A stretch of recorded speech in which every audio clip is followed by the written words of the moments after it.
this enemy, the sun.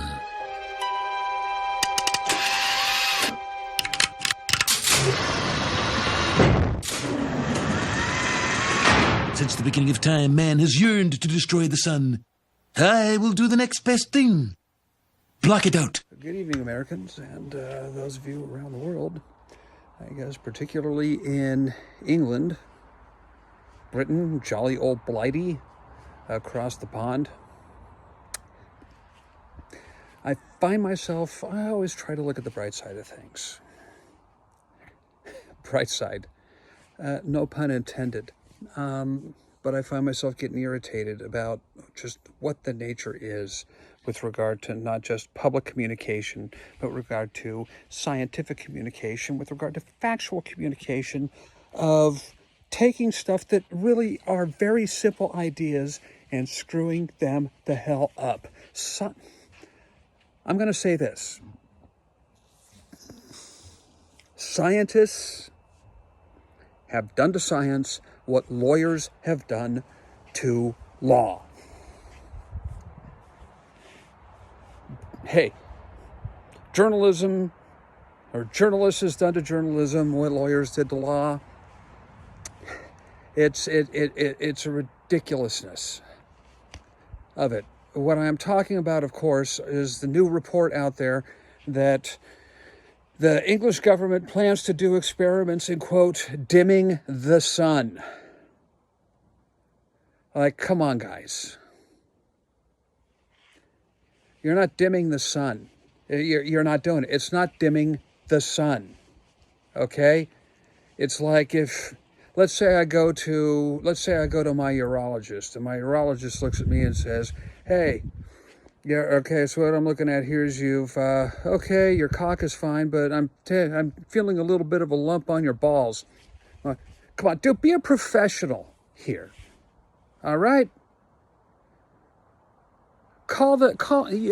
Use the terms to, that we know what you're talking about. You know what you're talking about over here. And don't do that. Okay? Especially if it becomes something that is easily misinterpreted by the common experience that the people have. Now, let's say we have a dimmer switch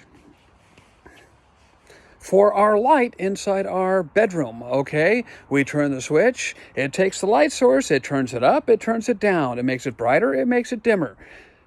So the common experience with dimming means we are either going to turn the sun up or we're going to turn the sun down. No, that is not what you guys are doing, okay? Second thing is the state of scientific education is for shit. These educators, we wish to spread the science. We trust in the science. We get that. They don't educate what science is, okay? When I was growing up, even when I was a kid, I was 10 years old. We all knew what E equals MC squared was. We knew it. Most of us knew what F equals M times A was. We knew it. I have never taken a class in physics. I haven't. I haven't taken classes in differential equations. I haven't taken, any form of advanced mathematics or advanced science above biology, chemistry, the basic stuff that was needed. Okay? Part of the reason for it was because science is math. The language of the universe is mathematics. And when anybody is talking about science, they better goddamn well have an equation for you, or 2, or 100. Now, this whole idea about dimming the earth, no, it isn't. It is called increasing the albedo. Albedo is the reflection of light from the earth that goes to the sun. We can take a look at it. A perfect example of what albedo is the moon does not itself create its own light, but there is moonshine, and the shining of the moon is the reflection of the sunlight of the moon onto the earth. That means it's not a perfect black body. It doesn't absorb it. A black hole has zero albedo by definition. We used to measure the albedo of the earth by taking a look at how much of... You ever notice that you can actually see the outline of the moon? You can actually see the moon when it is a new moon. That is, the moon is perfectly behind it. There is no sunlight hitting it. You can actually see the moon. That is because the albedo of the Earth reflects the sunlight onto the moon. The moon also reflects the Earth's sunlight back to the Earth, and therefore we can see the moon. Okay, that's an example of albedo. I'm going to go into a little bit of science here, okay? And what did I just say science is? Science is math. Back in the 20th century, okay, the most important equation, and we're talking political as well, E equals mc squared, okay? We all knew it. E equals mc squared was not just the nuclear bomb, but it was also nuclear power. And people looked at nuclear power and said, well, what can we do? We can take this uranium, convert it into heat energy, which can turn steam and create... Okay, great. Hey, this is freaking awesome. But then we had the China syndrome. We had too many people who confused nuclear power with nuclear bombs. We had nuclear fear. We had, oh my God, this fear of nuclear waste, this fear of nuclear... And, you know, we had 1986 with Chernobyl and the fears and all the horrors and stuff that it caused. And I will do a separate video on nuclear power later and why I am a zealous advocate of it. But I digress on that, okay? We all knew what that was. It was the most important political, scientific equation out there. Well, maybe in the 1960s, the Tsiolkovsky rocket equation was also as important from a political standpoint.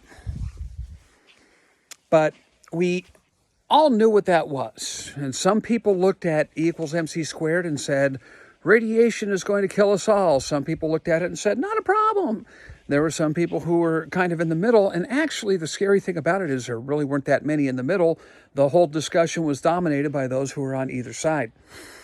But E equals mc squared says nothing about whether or not we should have done nuclear power or whether or not we shouldn't have.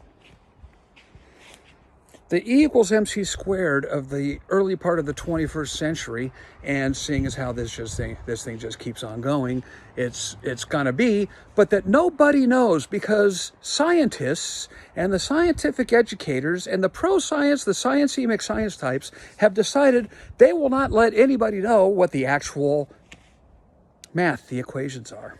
I'm gonna give it to you. Okay? Left side of the equation, S, the solar constant, times 1 minus albedo divided by 4 equals EO times temperature to the 4th power. E equals emissivity, O equals Boltzmann's constant. That's it. That is the equation for the world's climate. As you can tell, the left side of it is energy in, the right side of it is energy out. S times 1 minus albedo divided by 4, energy in, E, O, temperature to the 4, emissivity, that is energy out. The whole point of it is to say that greenhouse gases, CO2 and methane, being the primary political, they decrease emissivity. And in any equation, we know this, that if emissivity decreases, because the way it works, shortwave infrared radiation comes down through, it can pass right through the CO2, it can pass right through the methane. It hits the Earth, it sucks it up. This Earth sucks it up, and then at nighttime, it's typically at nighttime, the Earth re-emits that radiation because of the principles of thermodynamics, that energy moves from hot to cold. It emits that in the form of long-wave infrared radiation, which is in the threshold of that which is reflected back by CO2 and methane. That's what makes them greenhouse gases. Anybody who's in the South also knows that the primary greenhouse gas is water vapor. Where it is humid, it doesn't get as cold at night. Where it is not as humid and it is dry, it cools down at night. Therefore, you can look at temperatures in the desert of California, and you say, my God, it might have been 120 during the day, but it can get down to 70 at night. Okay? That's what it is. Now, what this technology does, you have other things. As much as the CO2, the greenhouse gases affect the emissivity, the other thing that can control the climate that we look at and we say, hey, we know how to do this, is albedo. We can increase the albedo, which means if you take 1 minus A, and A is just the reflection of the sunlight. Clouds do that. This is one of the big problems that they have with regards to climate modeling, is what is the effect of cloud formation? Because increase in clouds means increase in reflectivity, so albedo is increased, but also the other thing that the clouds do is they operate as a blanket, so that means that emissivity is also decreased. How does that work? What are the factors? We don't know. There's a reason why. After 100 years of trying to figure it out, we do not know what the climate sensitivity of carbon dioxide is. We don't know. We can't figure it out. It is too complicated. The system itself may indeed be mathematically and scientifically chaotic. We don't know. But instead of taking fossil fuels completely out of the system, which is massively expensive and, of course, will cause incredible problems to society and to human health and to human life and to human existence. Removal of fossil fuels, yeah, that's a problem to anybody who gets anything that has anything whatsoever to do with the petrochemical industry, okay? Instead of controlling emissions, the right side of the equation, what if we controlled the left? What if we said, you know what, we can keep the temperature down by just putting some stuff in the atmosphere that increases albedo? God, I've been mentioning this for 20 years. Okay? You take sulfur aerosols, which are the easiest ones to do. It's cheap. I mean, all you got to do is take an airplane up into the stratosphere. Let's say you take a B-52 and you operate it as a crop duster. You bring it up there to 45,000 feet and you spray sulfur. Volcanoes do it. You now have a temperature control knob. Sulfur aerosols are also quite short-lasting. So, yeah, it might last around for a year or two. You can go ahead and give it a shot. Let's say you want to lower the temperature of the Earth by 2 degrees Celsius. You can go ahead and do the math and try to figure this thing out and say, all right, let's go ahead and give this a shot. Let's go ahead and do what Mount Pinatubo did, for example. Hey, all you got to do is put those sulfur aerosols into the atmosphere. Now, back in the 1970s, everybody brings this up. They were saying, oh, they said we're going to have a new ice age coming. Yeah, that's because of the amount of sulfur dioxide we were putting out from the coal burning. Yeah, it's not that hard to understand, guys. And of course, then, they didn't look at it as climate. They said, well, now we've got acid rain. and acid rain is killing all these forests, it's doing this stuff. So they put in sulfur scrubbers on all these coal plants, and by golly, by gee, the temperature started rising. Holy cow, it's almost like S times 1 minus A over 4 equals EOT to the 4 works, because it does. Okay?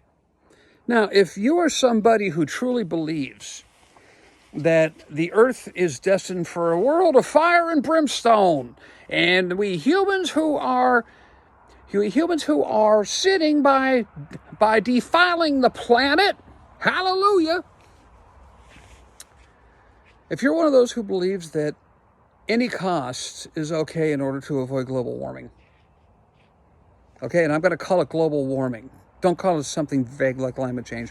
Call it global warming, which is measurable and which is actually happening.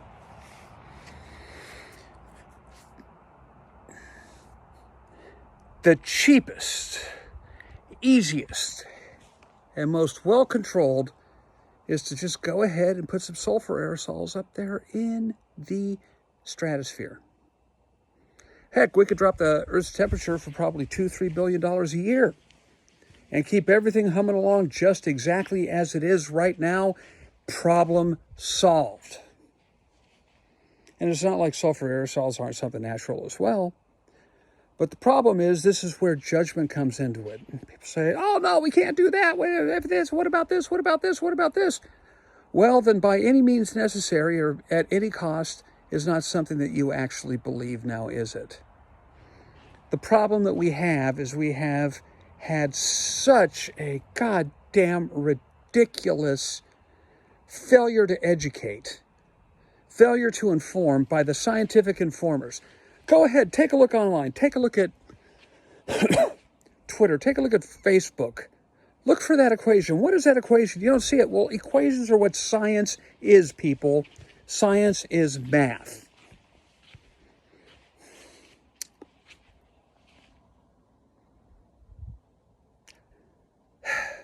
The failure of science educators to actually educate about science. Now, I find it great that you got guys like Neil DeGrasse Tyson who are out there explaining to people these concepts. These are easy to grasp. It's great that you've got these folks out there who are explaining this stuff and saying, here's this. But for God's sakes, the scientists, doctors, go ahead and tell us upon what you are basing this. Don't go ahead and be like the old school Catholic Church who said, this is what the Bible says, and causes a great schism because, wait a second here, who are these guys actually giving the Bible to? The proletariat. The peasants can't understand this. The peasants can't get this. No. Tell the world what the science is and let us make up our goddamn minds. Okay? This is also a discredit to the public that you are not educating yourself on this. This stuff is all easily available. The interwebs has made the knowledge of the universe available to each and every one of us. And sure, I've spent the last 20 years studying this. I've spent the past 20 years doing the math. I've spent the past 20 years going over these things so that I can get a basic idea of it. Is global warming happening? I look at the equation. Yeah, CO2, methane is that means the temperature of the earth is increasing, all things being equal. Now, are all things equal? Well, we don't know.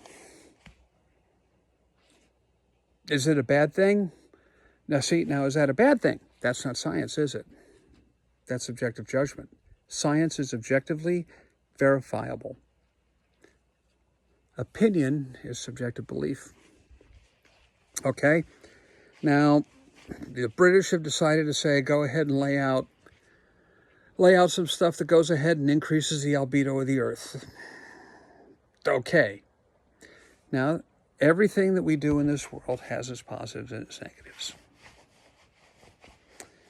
And if you want to talk about something that Britain is doing, hey, freaking great. It's an experiment. Go ahead and give it a shot. See what it does. But Britain, what you're doing is going to be affecting the world. Okay? You want to cool down the world? Hate to break it to you, but ice ages kill off. Okay? Extinction events are not caused by sudden warming of the earth. Extinction events tend to be caused by sudden cooling of the earth. Watch what you're doing. I study biology. And one thing I know about biology is that organisms tend to thrive in environments that are well suited for them. Take a look at human population since the Industrial Revolution occurred, which, by golly, by gee, is also the same thing that the climate alarmists look for, okay? But climate deniers, knock the shit off. Knock it off. There's science there. And neither you, as the climate denier, nor you, as the climate alarmist, really want people to know what the goddamn science is. Okay? England, go ahead and do what you want, but be careful. You may tickle the tail of that dragon. And the benefit that you have is if you're planning on using sulfur aerosols, which is what it looks like, number one, all those people who talk about chemtrails are, oh, shoot, you just gave them something. All those people who are talking about, oh, the governments are controlling the weather. Oh, Jesus Christ, you're playing right into their goddamn hands.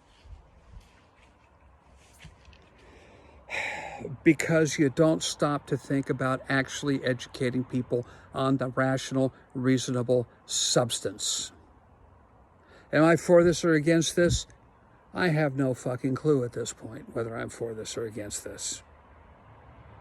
But am I pissed off about the scientists? Am I pissed off about, the reporting? Am I pissed off about the BS that is coming out that is just putting this thing in a way that is utterly goddamn ridiculous? Dimming the goddamn sun? No, it's just kind of putting down a blind a little bit. It's putting on sunglasses is what it's doing. But there's an experiment, and we can see how that goes. Media, you're fucking assholes. And the scientists who are not speaking out and educating on this stuff, you guys are assholes. Educators, you guys are utterly failing.